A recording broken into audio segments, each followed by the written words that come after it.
If you're new to the channel, welcome home. If you're a returning subscriber, welcome home. This is LA Chronicles, the Graff game. I'm your host, The Giver, and today I have with me an East Hollywood legend, a graffiti veteran, representing AAA. Ladies and gentlemen, please help me in welcoming Butcher to the show. What's up, big dog? Good to finally meet you, man, and get you in the studio, man. I appreciate it. Let's talk about, I know you're from AAA. Could you tell me or tell us what that stands for? Several different meanings, but the main one is abstract aerosol anomalies. Okay, abstract aerosol anomalies. All about art, attacking all authority. Okay. Many different. Yeah. Okay. Are you like the founder? There's three founders. Originally, it was me, the homie Smog, and the homie Yoda. Mm-hmm. But I'm the one that kept doing it consistently, and Yoda stopped doing graffiti, and Smog. Yoda was really dope. He did comic books. Yeah. And Smog got into graphic design and just became a father and started working and didn't have that he became a professional graphic design dude, and so he still gets down on other stuff. But those are the dudes I started with. But through the 32 years of basically of the innovation, the creation of the crew, I've been the most consistent. I'm the one who kept recruiting people and painting. Yeah. The other guys, are they still active in graffiti? No. Or they're out the game? Yeah. Oh, okay. Okay. And were you has that been the only crew that you've ever been a part of? I've been from a couple crews. I was from LTS and KOG in the late 90s. Oh, okay. From 97 till 2000. 97 to 2000. Yeah. Oh, okay. Okay. Cool. Not 2001, pardon me. 97 to 2000. That's when my son was born. My first son was born. Zion was born. So, 97 to 2000. And you got into both of them at the same time? Yeah. Okay. About the same time. It's like KOG, then LTS, like a couple months after KOG. Yeah. So I just met certain heads and then met certain. Oh, okay. But right now it's just AAA? 3A. Okay. All about art. All right. For sure, dog. Dope, man. Dope. I didn't know that about you, so that's good. Yeah. Good little history. So let's get into your story. Butcher, I know you're from the Silver Lake, East Hollywood. Yep. All that little area. Born and raised. I was a kid in the 80s. I was a teenager in the 90s. And I never really got out of the neighborhood that I was in, man. So like Silver Lake, I didn't know really much, really didn't know anything about it. Mm-hmm. Even just barely getting to know it as an adult. But you're telling, when we spoke, you told me that it was much different than what it is now. And the way it's present in its present state is the only way that I know it. All gentrified. But for graffiti artists and people in LA that aren't familiar or weren't familiar with Silver Lake, could you tell us like what it was like growing up in that area? Active gang neighborhood, different gangs, just a few blocks down, different hoods. Up in the hills, it was always like nicer, higher, higher income real estate. But at the bottoms, towards Sunset, if you go in East Hollywood area, down like around Virgil, that's the hood, it's hood, and it was always hood down there. The gentrification kicked in, acclimated over a few decades, and it's just gnarly now. Like Silver Lake is probably, Forbes magazine called it one of the most gentrified, or the hipster most gentrified spots in the world, not just the United States, Silver Lake specifically. Yeah. But Crash Unit still looks for the homies till this day, and it's crazy. Like they had like 50 cops on the block during the 4th of July, for some firecrackers, took the little homie, right down the street. But up the street to the cafe, and these people all fancy sipping their cappuccinos and shit, Yeah. So, but yeah, it was way different. There were shootings all the time. Nothing would happen. There's a lot of more what you would say ghetto stuff, but I wasn't raised ghetto, but there was a lot of that stuff going on, Yeah, and it's not what it was now. But and also the difference is also a different camaraderie amongst people. People would wave at each other. People knew each other. Hey, how you doing? It's different now. You know what I mean? Yeah. Than when I was growing up. And just so we have a frame of reference? Like what would be like the nearest major intersections that you grew up at in Silver Lake? So originally when I was born in '79, I lived by King Junior High School, which is on Fountain and Sanborn. Mm-hmm. And then in '85, we moved right down the street on Effie and Sanborn, which is a block north of Sunset Boulevard. So right there where it's all gentrified now, you know what I mean? And then in '87, we moved like more on the other side of Silver Lake towards Silver Lake Boulevard off of Vendome, and that's where I grew up like when I was a kid. By Los Globos is where the old club is at now. And that used to be gnarly. There used to be shootings like almost every other week, like just in the parking lot at that spot when I was a little kid, you know what I mean? It used to be popping like, my parents would be like, stay away from the windows when I was a little kid, you know what I mean? So, because of the gunshots. Yeah. So that's how it was growing up. And like people hearing me say this, be like, yeah, right. But those who know, you know what I mean? Those from like out here on this side down south, that knew that they would have problems from like law enforcement, Rampart Division, known to be one of the most crooked police departments in the United States. Yeah. Most people are familiar with the Rampart scandal.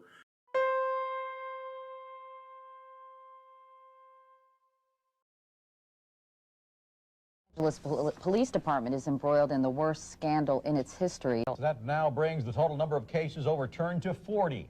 Meantime, the city is dealing with a growing number of lawsuits growing out of this scandal. Several major developments today. Los Angeles officials say it could take years to resolve the city's police corruption scandal, its worst ever.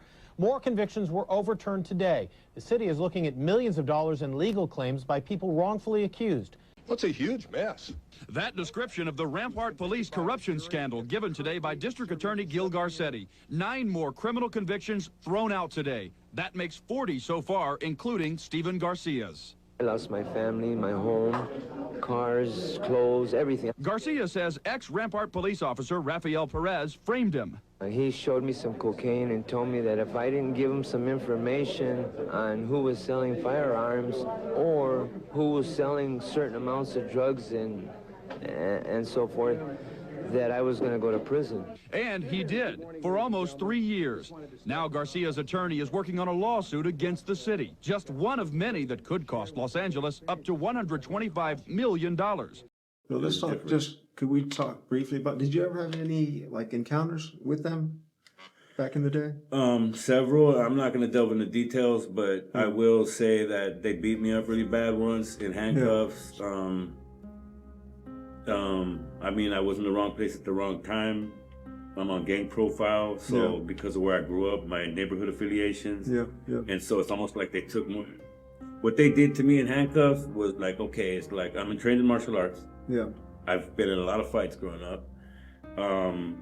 This was different. This was the most disrespectful thing. I'm in handcuffs, face down on the ground. I got fools kneeing me in the back, socking me in the back of the head. Not trying to catch a fair one, obviously. Just like 15 cops. And they haven't even found the weapon yet. They found the weapon, but they didn't find the weapon yet. They just did it because they caught me. You know what I mean?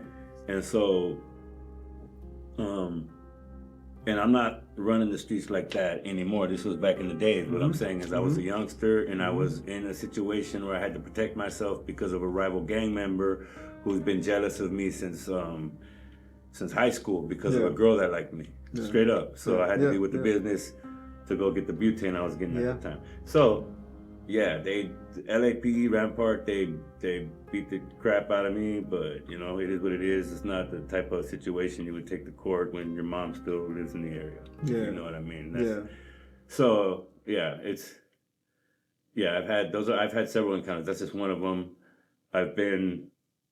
We could talk about sheriffs in county. I'm not going to do any of that, but I'll talk about Rampart Division. I've seen I've heard a lot of racist stuff come from these cops' mouth right in front of people, and then you can't do nothing about it, you know what I mean? But I don't think it's just the officers. I think it's their higher-ups that give them the authority to act like that, you know what I mean? So, yeah.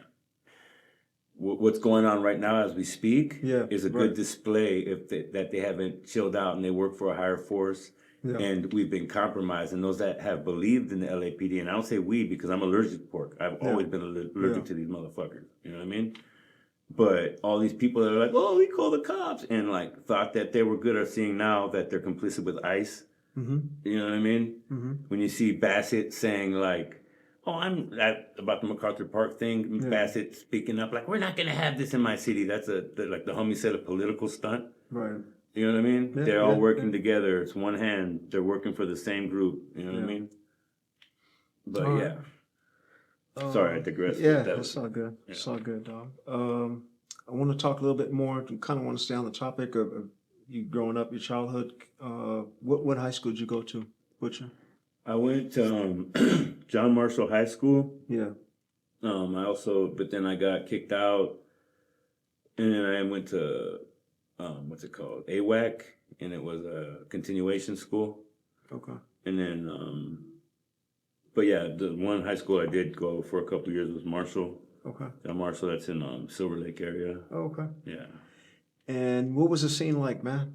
Graff scene. Every dude Everybody? my age was a tagger. Oh, is that right? Yeah, everyone was a tagger. You know, Is there anybody? if you were cool, like, you know what I mean? Yeah. Like, but I wasn't really a tagger. I was piecing. I was piecing already when I was in high school. In high school, is that right? Yeah, and the only other piecer was older than me was Swank. Swank was already getting down. You know what I mean? Yeah.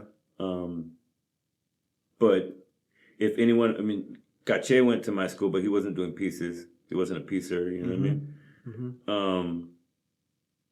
But I was piecing. That's what my thing was. You know what I mean? Yeah. And Swank was already like dope already. I was Yeah. just a kid, like trying to get down and develop my craft. You know Yeah. what I mean? But I remember that was my desire to piece. But a lot of kids were taggers at Marshall. Like, Yeah. You know what I mean? You know what's crazy? I saw some pictures of some of your stuff from like the 90s, and it looks very similar to your current style right now, like all wild style and like dope. I'm like, damn, this fool's been killing the game for Thank you. some time now, dog. Did you go to like art school or anything like that? Oh, yes. I went to the Art Center for about 3 years and got my sabbatical knew in it. North Africa with a little bit of education and a pinch of cinnamon. No art school. No Yeah. art school at all. Just, I You mean, I've self-taught? had, I would say self-taught, but I've had inspiration through my family, through my mom, through her friend Jenna that taught me little things when I was a kid about like imagination. Like, she gave me little descriptions on how to look at things differently Yeah. to show me that I was creative, but she didn't teach me a stroke or any way to paint at all. Yeah. So all my painting, I took a caricature class. It was a one-day college course at this place called Classes Unlimited that my mom was involved with when I was 11, Mm-hmm. which I did remember learning something about caricatures that day. But my mom told me when I was a kid, she's like, you draw better than some adults. So I always know how to draw. Yeah, And okay. it wasn't an ego thing because like, what? I don't, there's adults as bad as me. But then who am I to judge? I just didn't know other kids that drew around me. I was just into drawing myself. And my Yeah. brother drew like comic book characters as well.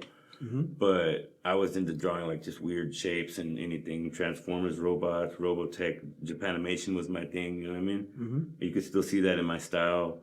But no one ever taught me how to paint. So this is how you hold the brush. Yeah. My homie Yoda, who I started the crew with, he gave me the advice to paint on black. He didn't teach me can control. We were at the SH yard right there in Atwater. Mm-hmm. And it's like just buff out black first. And we just did a black background. There was no buff, but actually, Yeah. and then go with your dimmer colors and add your lights from there. So he was the one that showed me that way of painting.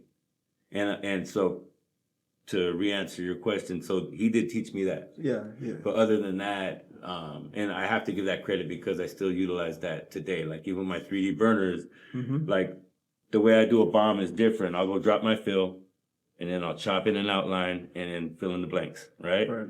My 3D stuff is way different. My best work is on a black canvas, and then I go with my fades first, and then I just highlight everything and bring it in. You just see it come to life, kind of, Mm-hmm. you know. But yeah, I didn't have any art school No. to answer Okay. it directly. Okay. Yeah. No, you did.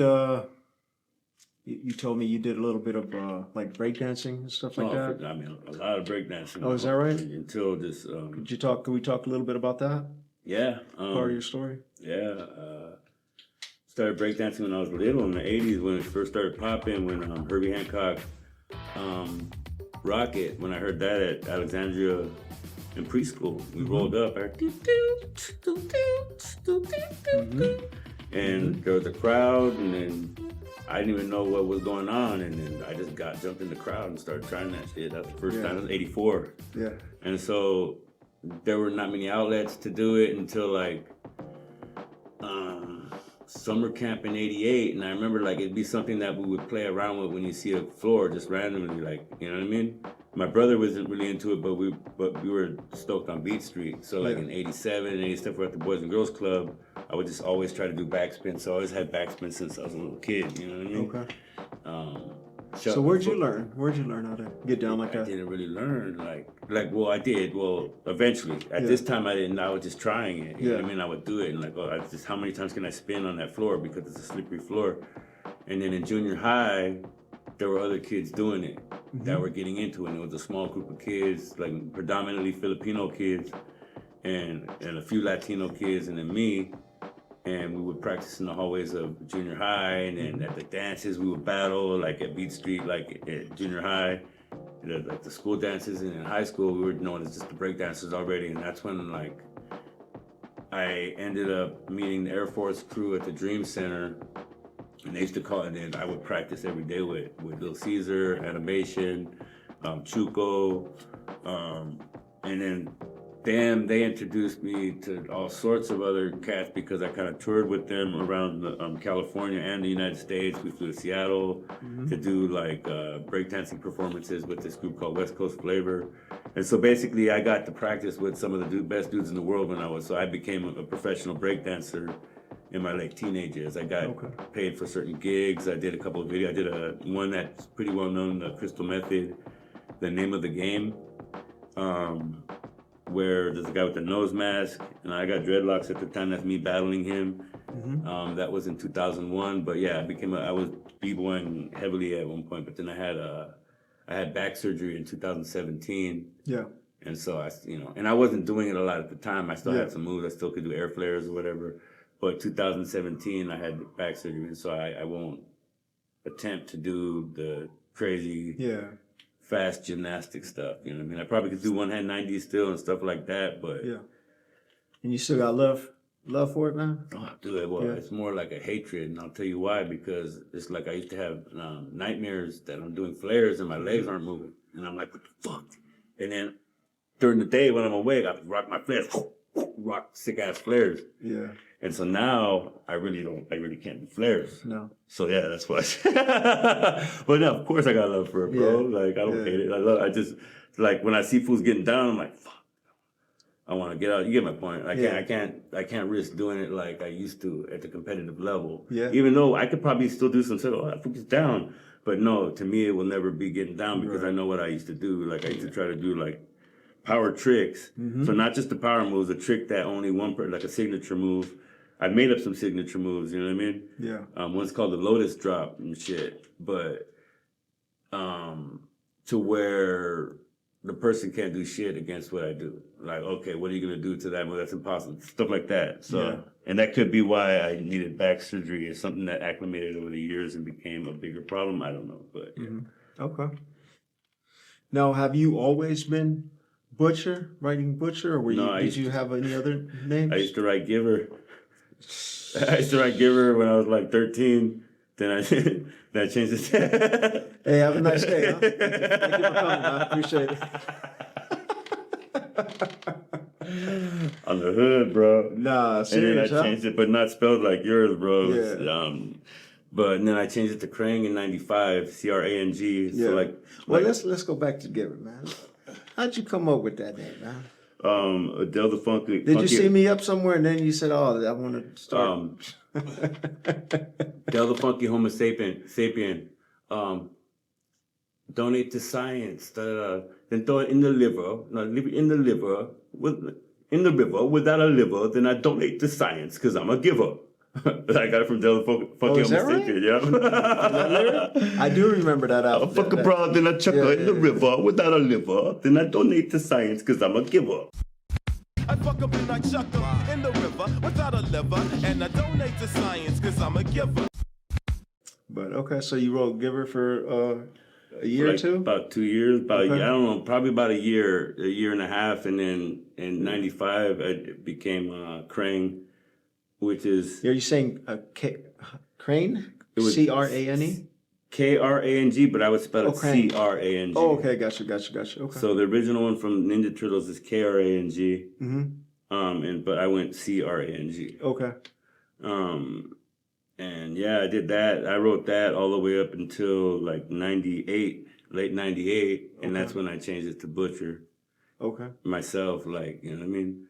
So you wrote Krang for about what, 4 years, 5 years, Yep, something like that. approximately. Yeah. Yep. And then during that time, did you feel like, damn, I need to switch it up, or you just weren't feeling your name as much? What Well, led no, you I to? mean, it's just I got sick of having to explain and someone say crane, like you're never gonna remember. It's gonna be a crane.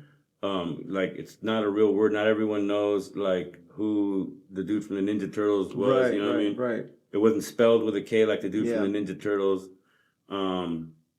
And I don't know, like Butcher sounded dope. Like my shit always looked like blades or like a sharp metal, 3-dimensional, and so I kind of went with that kind of theme, like. And my style, competitive, like what's up, get chopped up, was good, like Yeah. that's battle graffiti. You know what I mean? Like that's my shit. Like I'm not like the introvert, subtle, like oh I'm an artist. I'm a graph writer, homie. I bomb. You know what I mean? Like Yeah. I'm about that. You know, Mm-hmm. active shit. Do you remember any writers that you saw in your neighborhood, dog, that inspired you back in the day? Writers or I mean piecers. I was more inspired by piecing it. I Okay, wasn't cool. in it Yeah. for like tags. I saw everybody and their mom, but Yeah. I never really paid attention. Not to sound like a dick Yeah. to those that were up. There were certain crews that were up. I remembered like I would remember MWA just because it's similar to NWA, and I was Yeah. in the NWA stuff like that. You know, I remember the crews that were around DTW. I remember different names, but like the piecers, I remember the SHs. Any individuals that you can recall? Like Swank's one of them I mentioned. Okay. Is he from your crew? Huh? Did you say he was from your crew? No, Or- Swank is Okay. from SH, Seeking Heaven. I don't know what other crews he's from, Yeah. but I know he's from Seeking Heaven. Okay. A lot of the like Precise was dope.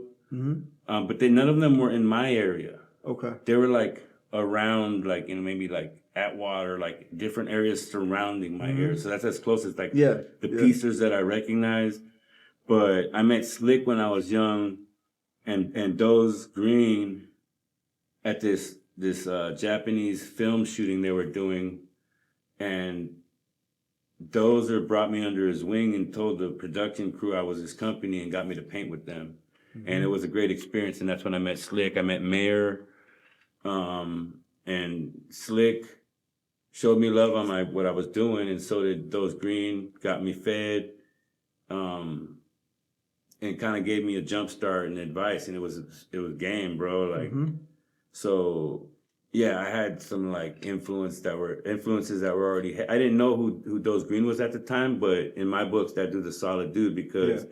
He made me feel like I was part of what they were a part of, and I was just a 15-year-old kid at the Belmont Tunnel. You know what I mean? Yeah. I was literally creeping around with like a scrap, trying to catch a little like, you know what I mean, spot, and this food, like they hooked me with paint. It was like, yeah. And then I was kicking it with like Legends, and then I ended up painting with Slick down the line on one of my walls because he remembered the situation. I'm like, hey, I'm that kid, blah, blah, blah. And he just happened to be at one of my walls. I'm like, dude, the spot for him, and I painted with Slick. Yeah.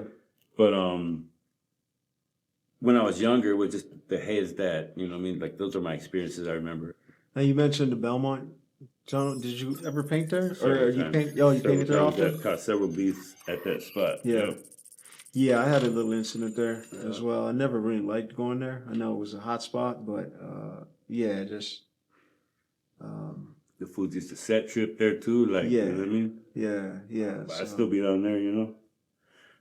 But yeah, and then like a lot of foods that are even out now, I remember like would be tripping like, hey, nah, but I would be down there catching spots, you know what I mean? Yeah. That was my learning grounds right there, Yeah. you know? yeah, okay. Dope, man. Now, when you began writing, what did your parents say, bro, when they found out? When I got caught by the cops, and my dad was pissed, but like they always supported, both of them supported my art and that, like when I was going out to get gigs, but they didn't hate like other parents hated on, like, oh, graffiti, like it was evil. So they knew I had artistic intentions with it. Yeah. And they were pretty supportive. Except for like when I was getting picked up from juvie and stuff like that. You know what I mean? Yeah. How many siblings you have, Butcher? I got a brother and sister, older brother and little sister. Okay. Was your older brother involved with Graff? Oh, no. No? Okay.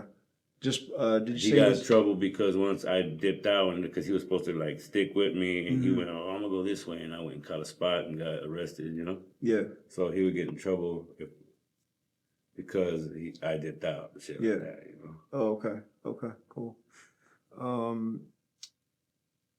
When you got caught, well, let me ask, how many times have you been caught for Graff? Once.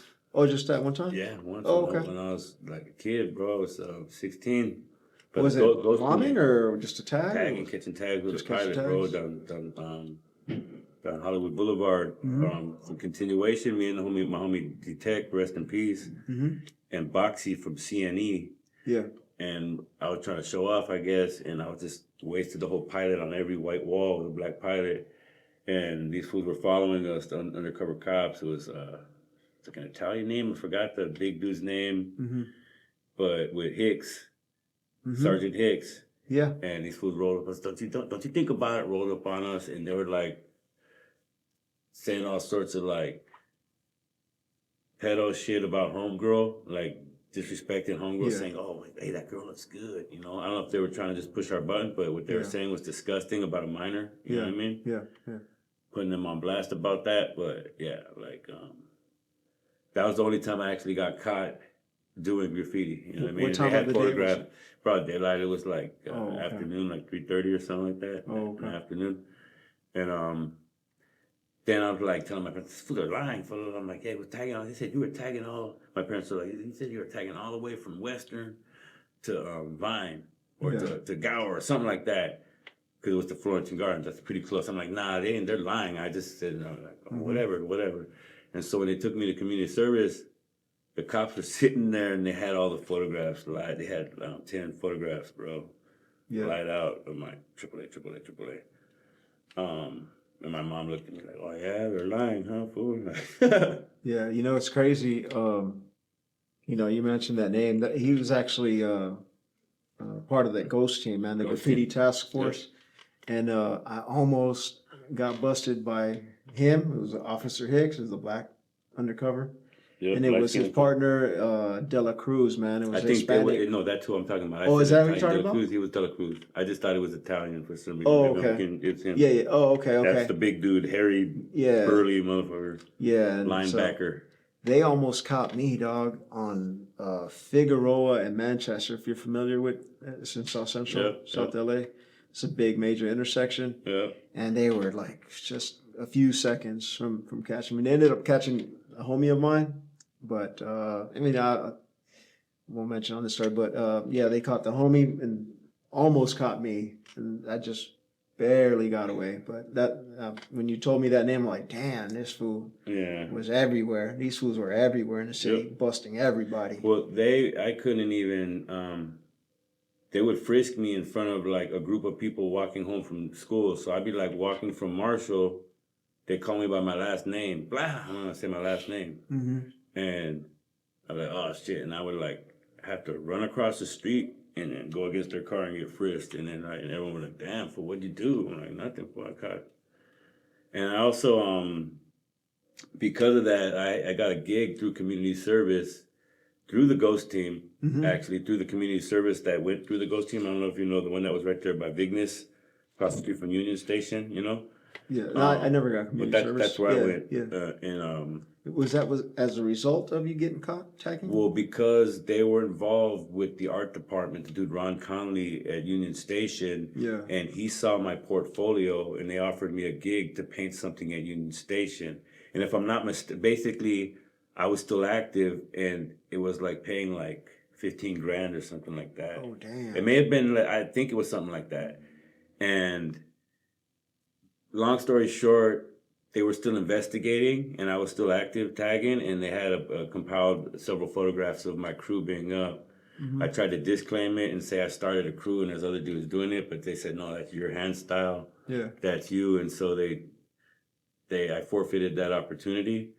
And I was going to say who I thought ended up getting the gig because he was more square at the time, but I don't want to like defamate his character unintentionally if he wants his name. But another writer, I think, ended up getting that opportunity. You know what I mean? But yeah, like I was still bombing, so these fools found out and kind of burned me for it. So fuck Ghost Unit. Yeah. So they investigated and burned me after I had an opportunity. Like, oh, what? You're gonna like still like, oh, like I'm supposed to be this reformed guy that doesn't like tagging anymore, you know? Yeah. But yeah.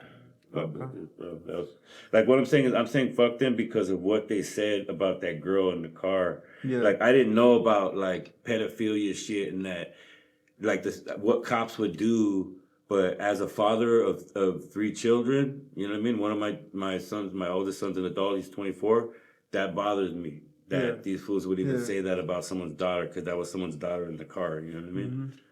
And those dudes are someone's boss now. I know they're still out there. They're the bosses now. Oh, really? They're the dudes. Well, I would assume so, right? We think they're retiring age. Like, I'm 40. I'm 45. I'm going to be 46 this month. Yeah. I was 16, so that's 29 years ago. Yeah. I'm pretty sure they're not retired. I'm pretty sure these are the bosses. They're the head honchos running that shit. You know, what when I I mean? ran into them, it was like 98. Damn, look what you said. 98. The head honchos running this shit. Pedophiles. Does that sound like our country? You know what I mean? But yeah. Yeah. So they could be, man. It's pushing on 30 years, bro. But yeah, De La Cruz was the more aggressive one, bro. He pressed me pretty hard, bro. Yeah. Pressed me pretty hard.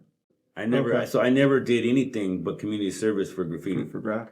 Yeah. Yeah. But it's like my reason for, you know, other people might think they have more reasons to say, oh, fuck those fools. But what they did to me was took money out of my pocket. That was me doing murals is my future. Still is. Yeah. Right? Yeah. But dude, come on. How many 16-year-olds do murals and get paid to do murals? And then so it was these dudes who are supposed to protect and serve when investigate and say, don't give him the opportunity to paint that mural. He's a tagger. So come on. Like, And that's how you make your living, dog, entirely, right? On murals. That's all I do. That's all you do, huh? Or painting, just in general. Yeah, okay. And like bombing is free advertisement, homie. Yeah. You know, get my stunt doubles to go hit the freeway.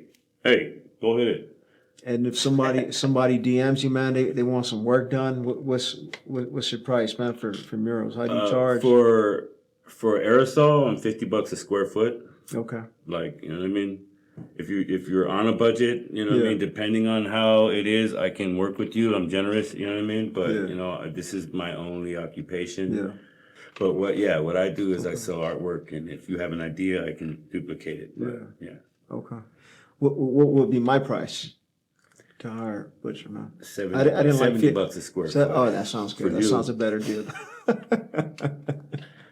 Nah, bullshit. Okay, cool, man. So that way people have an idea if they ever want to get in touch with you. Yeah. I mean, They can hit you up and they know what they can expect. That's for aerosol. What's Like great, I rock anything, you know. So it's that plus material fees. So you supply materials, and we go from there. You know? Yeah. Okay. Cool, man. Now let's talk about another one that's still running right now, and actually probably one of my favorites, man, is the one with the Batman production theme.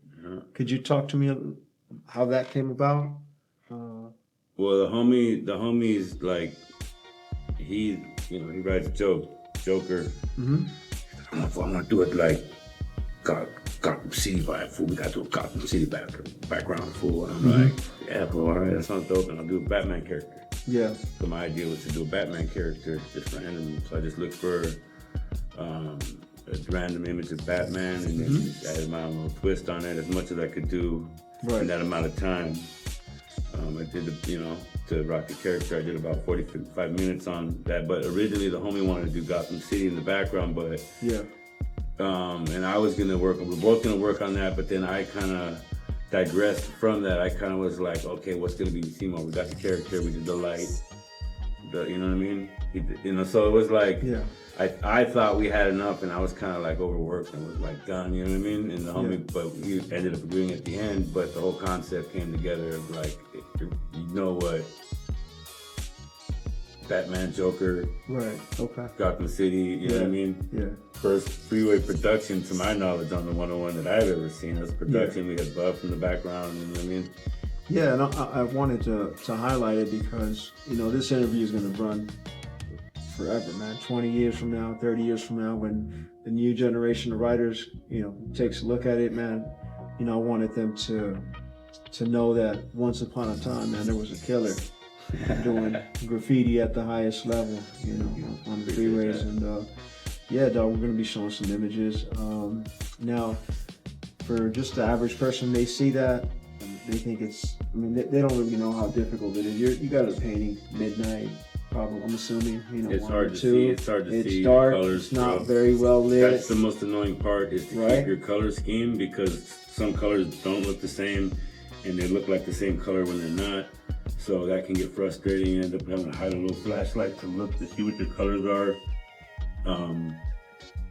So it's not the same as organizing and not having to worry about the cops pulling up. Right. You got people like, and a lot of like places that I paint, I shouldn't be painting there because of certain aspects. It's more dangerous for me personally to paint there because of my affiliations. Yeah. But freeways are my territory anyway, so you know, that ain't your hood. You get my point. Like, I'm gonna hit the freeway.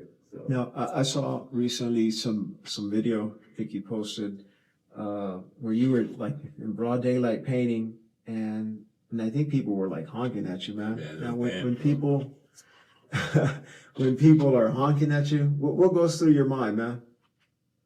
Do you think like, shit, I need to get out of here, or do you even does it even phase you at all? They're fucking idiots. What the fuck are you thinking? Like, if they're good props, like, hell yeah, those are my favorite people. Yeah. But if they're like, for real, it really bothers you that much? No, the graffiti. Stop it. Yeah. Like, what? Like, you know, honk? Like, is it bothering? Like, wherever you're going, that fool getting his, homie, getting off on that wall is bothering you, homie, get a life, dude. Like, that's like, come on, homie. Like, So it doesn't I phase you at all? could be pointing a Glock at your fucking face, and you're tripping at me doing graffiti, doing something. This is not harming anybody. Mm-hmm. If I don't hit it, some toy's gonna hit it, and you're gonna see some ugly shit on there. Yeah. So don't complain about me doing a mural. Yeah. You're not on a freeway, dude. We're changing the world. Put it like that. We're making the world look beautiful. How beautiful does the 101 look like right now, homie? Yeah. So, but yeah, like, so if I'm calling the police, I'm calling the cops, they're on their way. Fool said like that, like, all right, fool. So are they coming from this direction, that direction? Like, think about it. It's like, how important is that to a passerby or even a cop? Like, shit, man. Oh, that guy's tagging up there, that motherfucker. And bro, fuck that. Like, what? Fool, like, what? Do your job, homie. You know what I mean? Like, this ain't the 80s, bro. Like, you know? Yeah. No, I was just asking just for me, just because, well, like when I hear. Well, it's a people- rush. Yeah, when people honk at me, I'm like, oh shit. I'm like, if I heard a gunshot, I'm like, No, it's dropping because down, looking around, no, make sure nobody. I've been doing it so damn much. I was fuck the honking. Like, I think every honk is props. Yeah. Okay. The angry people, fuck you. Like, oh, that's right. Fucking. That means I pissed off the right people and I satisfied the right people. That's my answer to your question. So I get it. I get happy. Yeah. Okay. You know what I mean? Like, no, there's never a fear. Like, helicopter is sketch because sometimes you see the helicopter and it looks like it's coming right to you. So I'll tell him duck, or he'll tell me the same thing. And most of the times I'm wrong. You know what I mean? They've never, but you know, I was around in the 80s and in the 90s, excuse me. And I remember when the helicopters, you knew when they were coming, you know, so it's a little different now. Like, okay. Dope. All right. Let's talk about this, this billboard that you hit. I think it was Hollywood Boulevard. yeah. Was it? Okay. Yeah. How did that come about, Butcher? Homie, was like, hey, fool, the 6th spot. Like, hey, fool, got in. It was his idea, actually, and then we rocked it, you know what I mean? Coordinated it, you know, they got the other side, and I rocked the other side. Yeah. Cops even passed, you know what I mean? Homie's like, hey, fool, like, hey, this was passing. I kind of ducked because I was more visible from where they were, you know what I mean? But, and the other homie's like, fool, they saw us, fool. And I'm like, you sure? He's like, yeah, there's no way they did it. And so I don't know if they give a fuck or.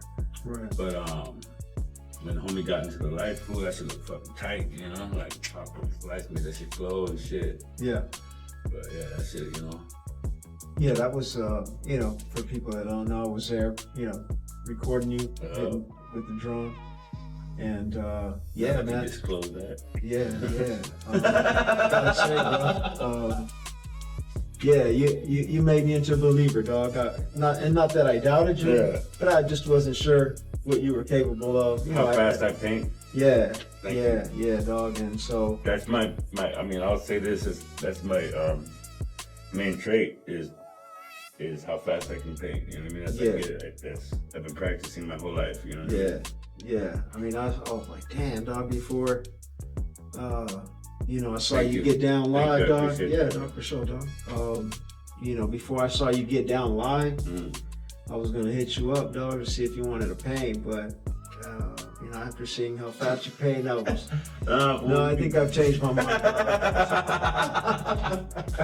Nah, as I says, fool. You know, I take my time. You know, that's because I'm not trying to get busted, bro. Like, that's especially, you know what I mean. So there's other spots that are more low key, like that look like during the day that you're not low key at all, but you're in the shadows at night. You know what I mean? And I lurk in the shadows, and that's the main trick. You know. It's funny, someone else.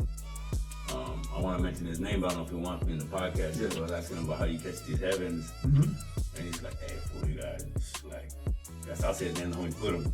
He's like, "Hey, fool, the trick is to look for the shadows." I'm like, "Oh, that's hard." He said, "Look for the shadows, bro." Like, oh, that's hard. But yeah, you know, if they lurk in the shadows and shit, you know. Yeah, that was hard, dog. To see you up there, dog, putting it down. Thank you. All right, cool, dog. Let's talk about, you also have another spot. This is one of your legal walls. It's on, I think it's Hoover, Santa Monica, if I'm not mistaken. It's a corner spot. Yeah. Looks kind of like a mechanic. Yes, shop. production. I got Deuce and the GAWs with Deuce. Oh, Deuce was part of that? Deuce, Jizzer, Skirp, and I think Prone. Prone has his own spot around the corner, but they all collaborated. If there's someone else helping them, I don't. But with the GAWs, and they did like a Dr. Doom character in the GAW. It was clean, and then on the left of that, I caught a couple of burners like kind of like connected to each other as part of the same burners, just because I couldn't go as big on the corner because I got the main corner. So kind of my stuff wraps around the wall right there. And then on the right of me is the homie Ferb, and then my homie Mamer from 3A, and then the homie Prone. No, and then Fish. Fish from WCA, and then my homeboy from back in the days, and then my homie Prone from GAW after Fish. Okay. So that's us. I'm gonna probably be repainting it in the fall. It all still looks good, but I kind of want to. I like to redo some of my stuff sometimes and have a fresh start. You know. Now, you also have another spot on, I believe it's Lucille in Santa Monica. No, It's on the Lucille and corner. Sunset. Excuse me, yeah. No, Lucille and Sunset. Yeah.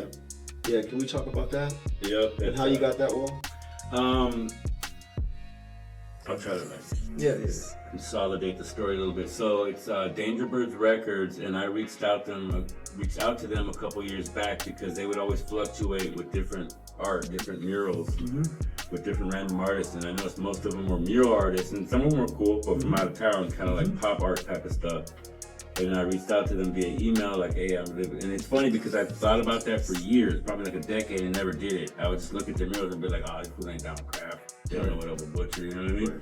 And I reached out to them, and then they got back at me, and one of the executives connected me to one of the CEOs, and he got back at me, and he's one of the coolest dudes in the world, like, super, like, not who you would expect to be like, oh, dude, what's up, dude? I love this shit, rock some shit, bro, like, do whatever you want, homie. Like, I got the homie, I got the homie, so I love to see that. He was the totally most, like, optimistic, like, chill dude, bro, like, not square at all. He's a musician, you know what I mean? And yeah, he let me do my thing, bro.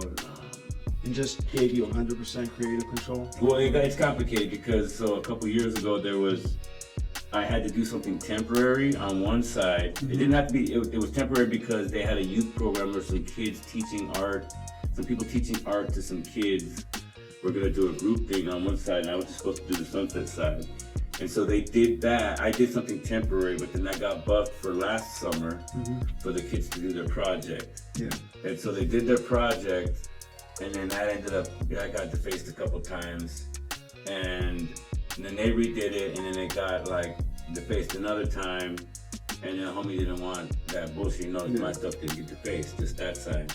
And so he's like, hey dude, could you rock something over that whole thing, and I'll commission you a little bit more. And then I'm like, well, I'll just throw, you know, what you gave me for paint together with the homies, and then I set the homie there because the homie will paint for free, and I'll come out of pocket, you know what I mean? And so I brought the homie Fish came through. The homie, I forgot, he changed his name recently, he told me, but he was writing painted ladders. Fish is homie from Santa Cruz. My homie Joke, GAC, GAW, the homie Hans from Love, and Fresh, some other who's from Love Crew, Hans. And who else? Yeah, I think that's it. Yeah, and me. Yeah. You know what I mean? So we redid that whole side, and the Sunset side, that's all me. And that work I did 2 years ago. It's still running. Yeah, still running. And then what we did on this one is about 8 months ago, I think, something like that. Yeah. Okay, dope, man, that's dope. The last spot that I want to talk about, there was one in East LA, on Elm Street, on Olympic. I'm off of Olympic. Yeah, right. Okay, cool. Can you tell me about that spot, bro? How that came about? That's my homie's smoke shop, Sky's the Limit. But he has stuff going on, and also like a collective, like a conference area where they throw events and this type of thing next door, and I painted that as well. Yeah, I saw that. The interior, and I'm currently working on another project on that property, like as we speak. Like I worked on it today, and I'm going back tomorrow. But the mural on Alma is like it's my largest solo mural without a lift that I've never had budgets where people are getting me on lifts and doing skyscrapers and stuff like that. Yeah. But just a wall with ladders and doing, you know what I mean, freehand on a wall basically, you know what I mean? Well, I got my burner, I got the chick's face, you know what I mean? So you were on the scissor lift? No, I've only been on the scissor lift once, and that was for a T-Mobile shop back in the days. So like when it comes to doing my murals, I've always been on the ladder. Oh, I see. Gotcha. Okay. But yeah, it's got the Tartarian buildings in the background, old world structure, just a combination of random things, plus what my homie, who's the client, wanted, which was a female space with my type of style wrapped around it, you know what I mean? So yeah, that was Did he give you like a guideline? Like, this is kind of what I want? He wanted a pretty face. Yeah.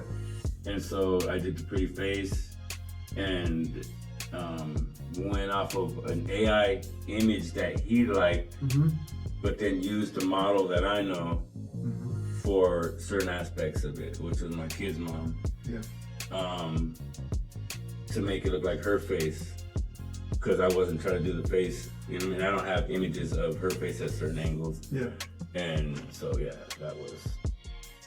And what was it? What's the like the overall theme? Is there? It was like a futuristic, like Mayan or like cyborg theme, like a futuristic culture thing, like someone tapped into the ether, but cybernetic at the same time. You know what I mean? Yeah. So yeah, that was homie. That was like his words, my homie Steve's words.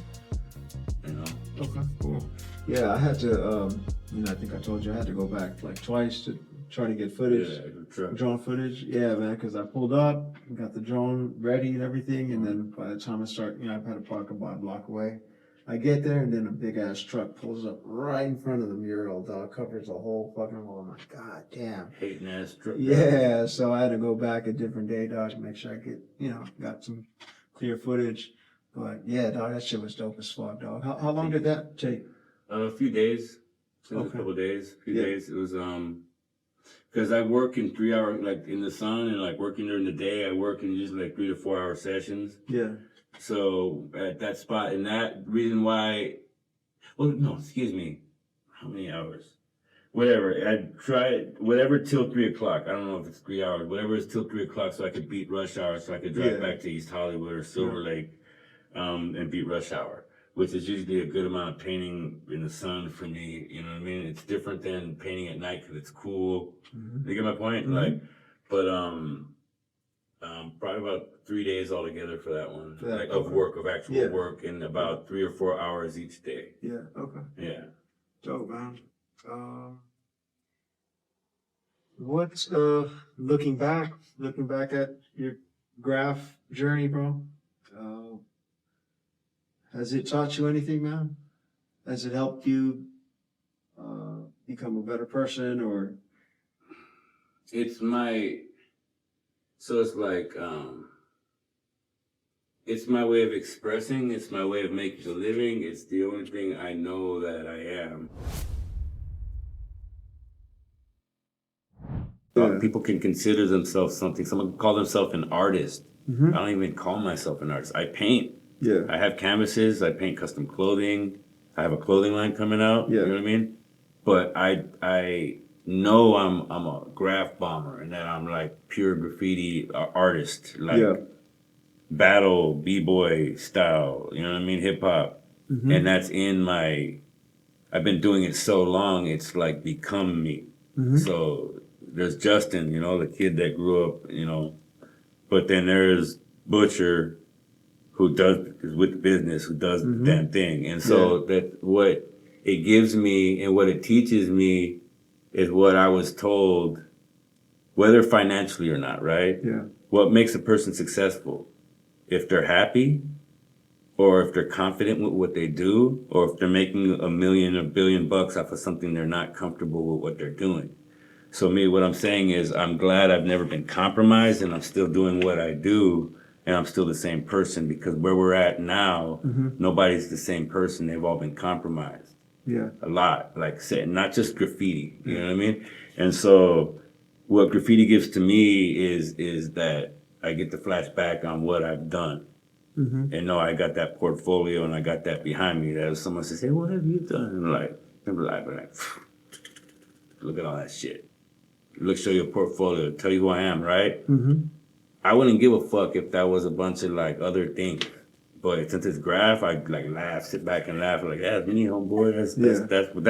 That's what I would have been stoked on when I was a kid. Like, who's doing all this shit? You know what I mean? Yeah. So that's my reason to do it. For the people that come up to me and are like, hey, fool, like, that's just hard, homie, because that's what I want. I paint what I want to see, and that's what I projected and turned into is a style. Something you see and you know who that is when you see it. So I am the art in an extension, not just me or this person, this biological, this carbon unit, this physical entity. You know what I mean? I'm the art, the portfolio. And so that's what it's done for me. It's given me a reason to like sit back and like smirk, like just I don't have to say shit. Yeah. Like look, the proof is in the pudding. You know what I mean? And other than that, you know, my children, my boys, my family, like my close friends, you know what I mean? Mm-hmm. Like, those are like things that mean something to me. Mm-hmm. But what graffiti has done to me is given me a talent through experience that gives me an integrity that I wouldn't have if I didn't have that experience.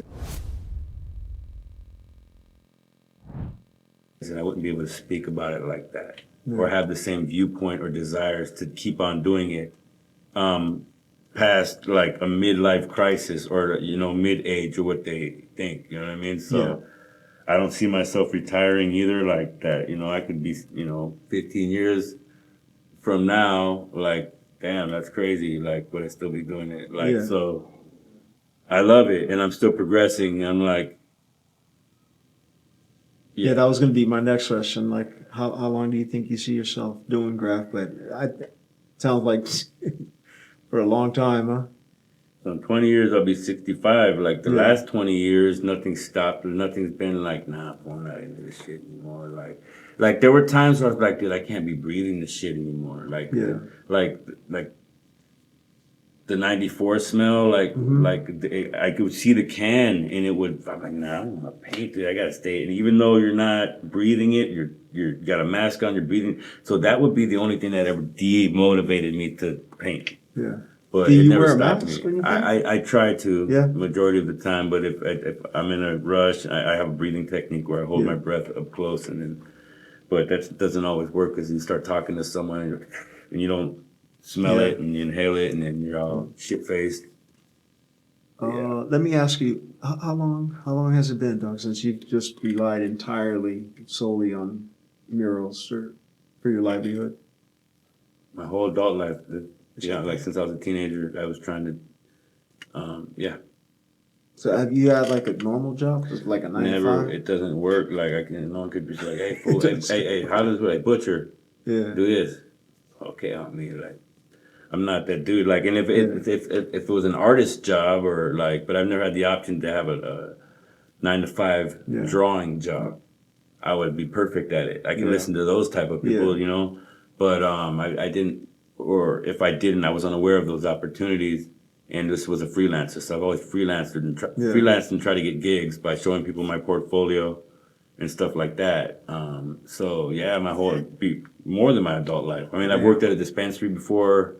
Managed a dispensary in 2007, Kushmart off of Gower right there. But I've never had a long job. That was just I bought a car with that, a Mustang 5.0. You know what I mean? Yeah. With money at the time. You know what I mean? My son was about 7. You know, no, my son was 6 years old. So yeah, it's always been my bread and butter. Like, it's always been the thing to pay the rent. It's always been like, oh shit, someone wants a canvas. Yeah. Or I got a gig, someone wants a mural, they want this done. Like, that's how it was for me. I never blew up and got famous off of it to where like world-renowned art crowd, dude. Yet I paint, dude. I can paint anything. I can paint portraits, but I don't kiss ass and stuff. I'm a nice guy. Yeah. I don't get in fights with curators and stuff like this, but you know, there's gatekeepers out there. Yeah. There's people that know me and don't want to know me and don't want people to know me for various reasons. Now, besides murals, do you sell canvases or anything else? I sell canvases. Oh, you do? Oh, okay. Yeah, I sell canvases. I sell detailed stuff, which is similar to my Graff, but done on a finer level. Surreal stuff, visionary type of art, psychedelic. I have an extreme psychedelic influence on my style. If those who see it would just assume that, because you know sometimes you're like, damn, you'll see someone's wild shit and be like, that dude must have taken a bunch of acid, and then they're like, nah, dude, I don't even smoke weed. But me, no, you're right. If somebody wanted to get, purchase some art canvases, just reach you through Instagram? DM me, Butcher 3A, Butcher _ 3A. Okay. DM me, I got you. You know what I mean? I'll work with you. That's my thing. Anything your mind can imagine, the best you can describe that to me, I can do my best to duplicate that with my little twist on it. You know, so that's what I do. Okay, dope. I thought, I didn't really know. I thought you was just murals. Yeah. So for my canvas work, I do $250 a square foot plus material fee, which is different because that's acrylic and aerosol. For acrylic and aerosol, that's the fee right there. Yeah. But for aerosol, it's $50 for like a wall because it's larger. Got it. That's $50 a square foot. Cool. Well, gotcha. And then my canvases that are already made, those go at random prices. Okay, cool, bro. So, for someone who's been painting since the 90s, you've seen the game change over the years. Yeah. How would you compare like this era to the 90s, the early 2000s, the 2010s?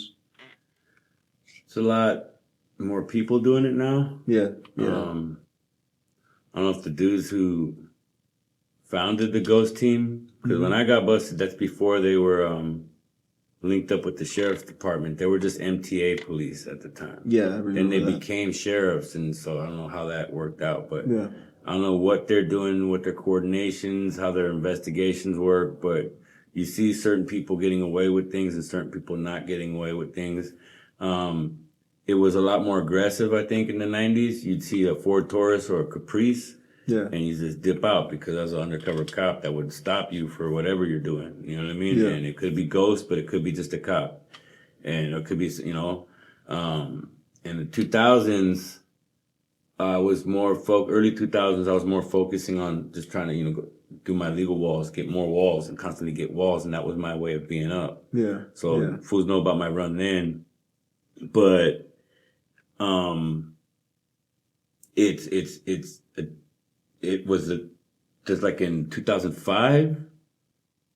It was a little bit more sketched than ever. I remember there was something sketched. It's just like in my area. I can't speak about South Central and like Watts and stuff like that. But in Hollywood, Silver Lake, East Hollywood, I was with the homie. We were about to just go catch a grill real quick on Sunset, and it was like nighttime, like late at night, like low key. Every time we got by the grill, a crash unit or something passed. Like what? You couldn't paint. And then I know we're like years later, you started seeing those same grills getting hit and nothing happened. So I don't know if it's these like financial things with the city or certain cops that are on the beat. Cause back in the days, we used to, go and wait till, shift change, which was like 3:45, 4 a.m. Yeah. And cause that's when either the cops are too burnt out to do anything or they're burned out going off their shifts. Right. And now it's the opposite. I'm not going to disclose what times are the best, but you get my point.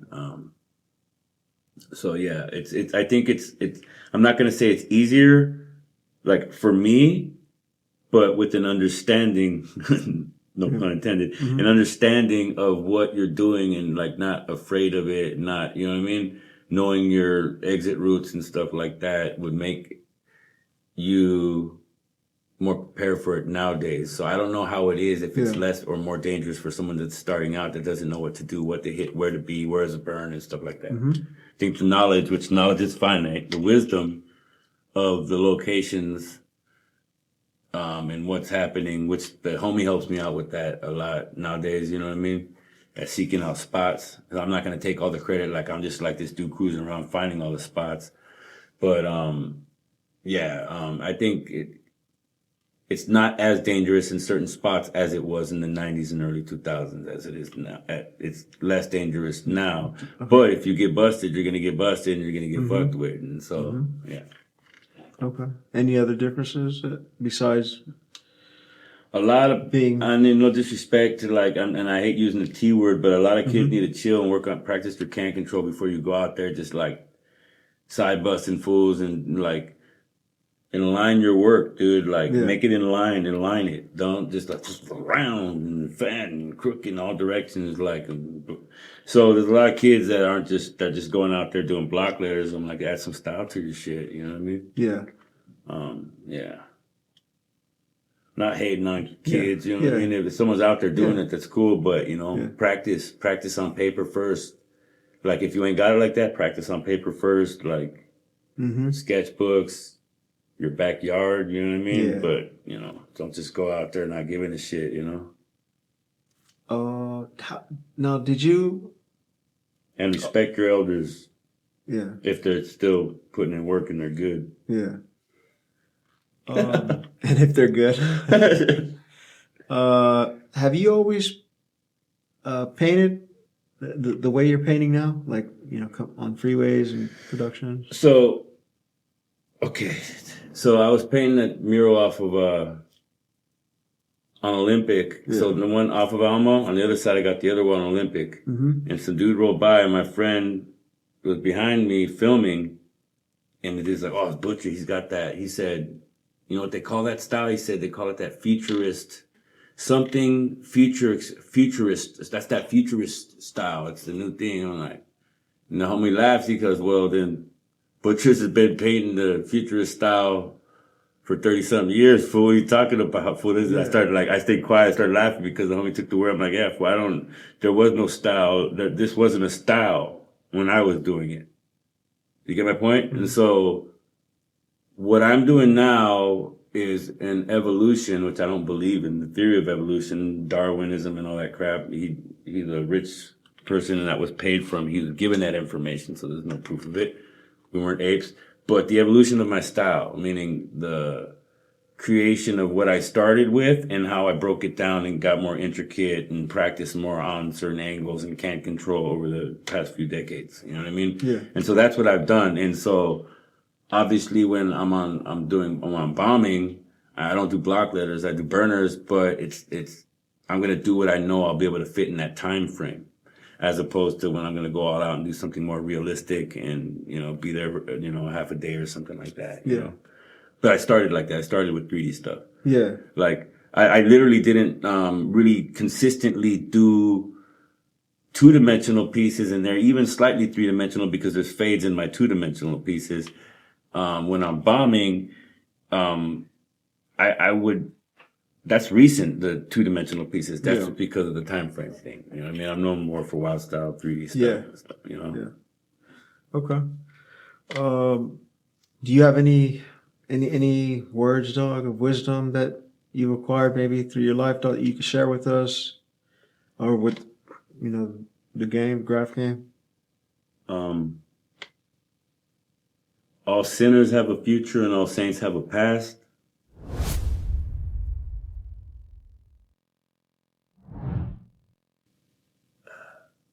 A blank page is often the most truthful record.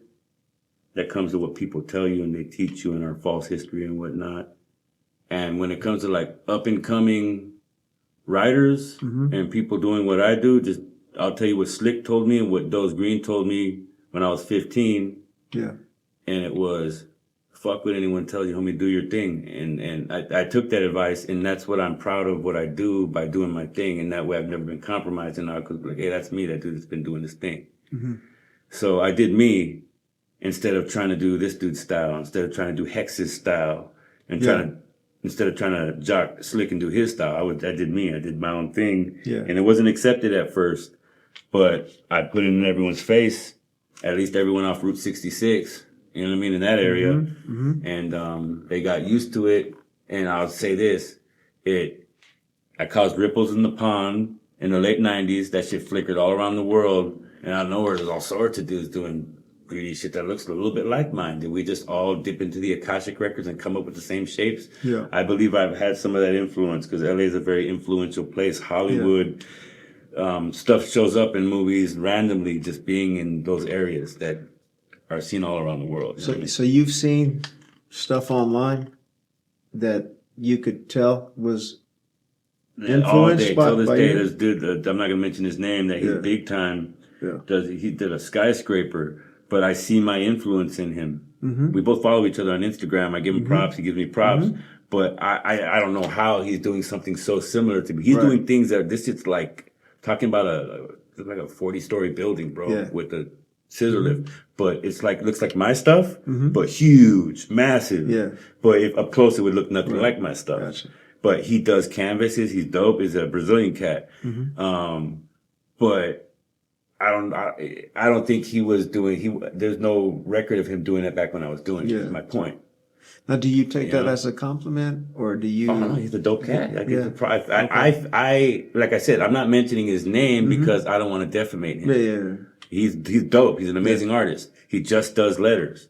And that's just one of my facets. You get my point? But when I see that style, I'm like, wait, that looks like one of my first 3D burners. Right. And it could be, like I said, what people call the Akashic records is something we're both tapping into. You know what I mean? But I started this gangster shit back in 95, homie. That's me. It's like, you know what? And I was influenced by Ernie from New York, and I don't think that dude still paints. I haven't heard of him since then. And his style wasn't like mine. He was doing big 3-dimensional block letters.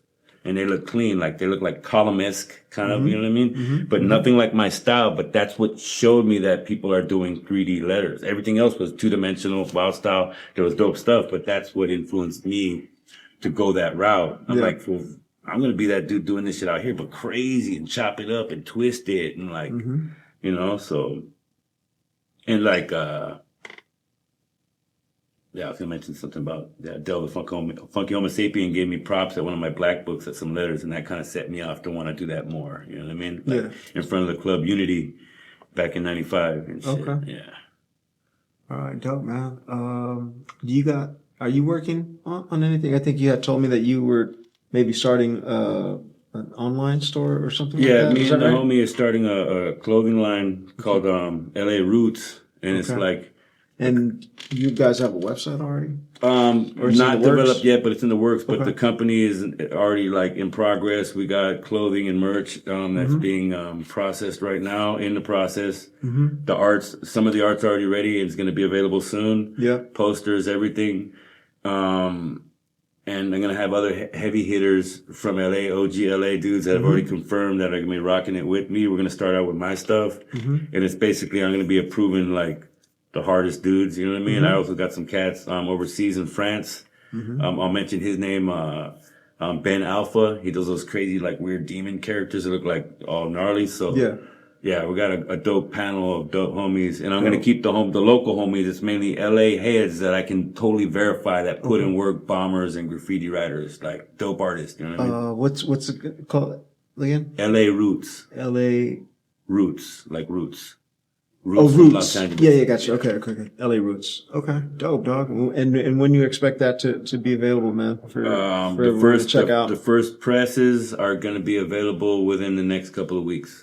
Okay. Of the clothing now. So definitely before the end of this year? T-shirts, yeah. Yeah, okay, dope. Definitely. Dog, we'll be looking out, before the end of the year or the next Let me month. know. Send me a message, dog, when it's up and running. Thank so you, take brother. a look, man. I'll support it. Thank you. Appreciate that. Lastly, bro, do you want, while you got the spotlight on you, brother, do you want to give the shout out to your homies, crewmates? Shout out to all the homies. I'm not gonna mention any specific name in the graffiti name, but the food like jokes.